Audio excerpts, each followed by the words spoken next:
Monsieur le maire, je vais donc m'exprimer sur 4 délibérations, un rapport et un vœu en moins de 5 minutes. Alors, pour commencer, la communication sur les rapports au titre du contrôle du stationnement payant durant l'année 2019. Alors, une satisfaction, une baisse du nombre de rapports de 27% entre 2018 et 2019, bien évidemment en lien avec la baisse du nombre de FPS. Néanmoins, on peut s'en réjouir. C'est malheureusement le seul motif de satisfaction, dans la mesure où des problèmes qu'on peut désormais qualifier de structurels demeurent, engendrant de trop nombreux FPS délivrés alors que des personnes ont des dérogations. Je pense particulièrement aux personnes à mobilité réduite ou encore aux professionnels de santé.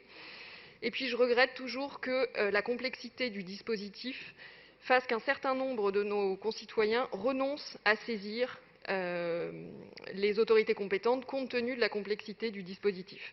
Et s'agissant de la deuxième année pleine, désormais, ça n'est plus acceptable. Dans ce cadre, sur la question du stationnement payant, nous déposons un vœu.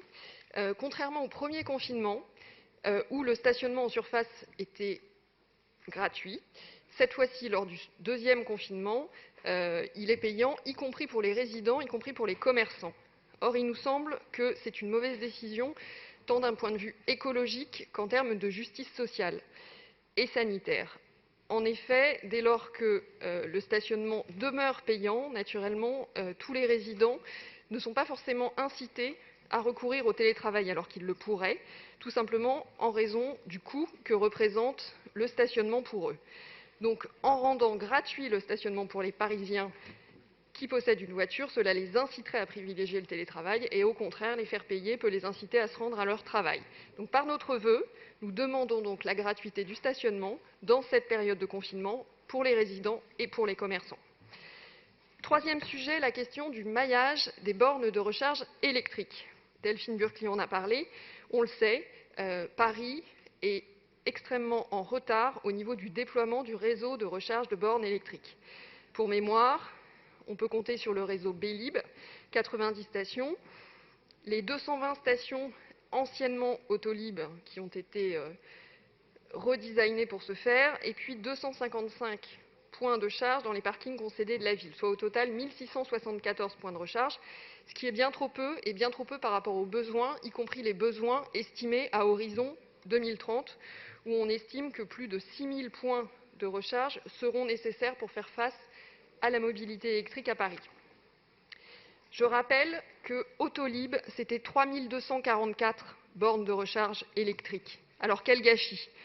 Alors qu'on sait que le problème d'accès au réseau, au maillage des bornes électriques, justement, c'est ce qui rend difficile le développement des voitures électriques à Paris. Pour mémoire, les dernières Autolib ont cessé de rouler en 2018.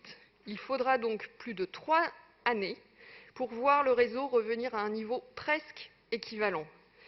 Et effectivement, quel en sera le coût? Je rappelle que lors de l'utilisation de l'ex-réseau Autolib, le coût de l'énergie ne pouvant être calculé n'était pas connu, en dépit de nos nombreuses demandes en la matière. Et là, même sujet, aucune transparence sur la question du coût, donc on ne sait pas quel sera le montant à payer pour les utilisateurs de ce service. Un petit mot sur la DVD 79, sur les techniques de rafraîchissement d'espace public. Un sujet éminemment intéressant, cette question du rafraîchissement et de la lutte contre les îlots de chaleur, évidemment une impérieuse nécessité dans notre ville. On serait quand même en droit de considérer que la ville est un petit peu schizophrène en la matière, quand on voit les aménagements de certaines places, et à côté, le souci de rechercher de meilleurs aménagements pour rafraîchir la ville. Et puis, dernier sujet, ô combien important, le rapport sur les déchets.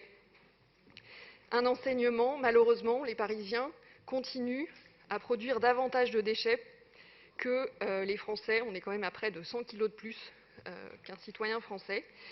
Alors j'espère sincèrement que cela nous donnera l'énergie pour redoubler d'énergie justement en matière d'économie circulaire, de développement des infrastructures, notamment en matière de recyclerie, de ressourcerie, particulièrement dans l'ouest parisien, qui manque aujourd'hui profondément. Voilà, je vous remercie. Merci.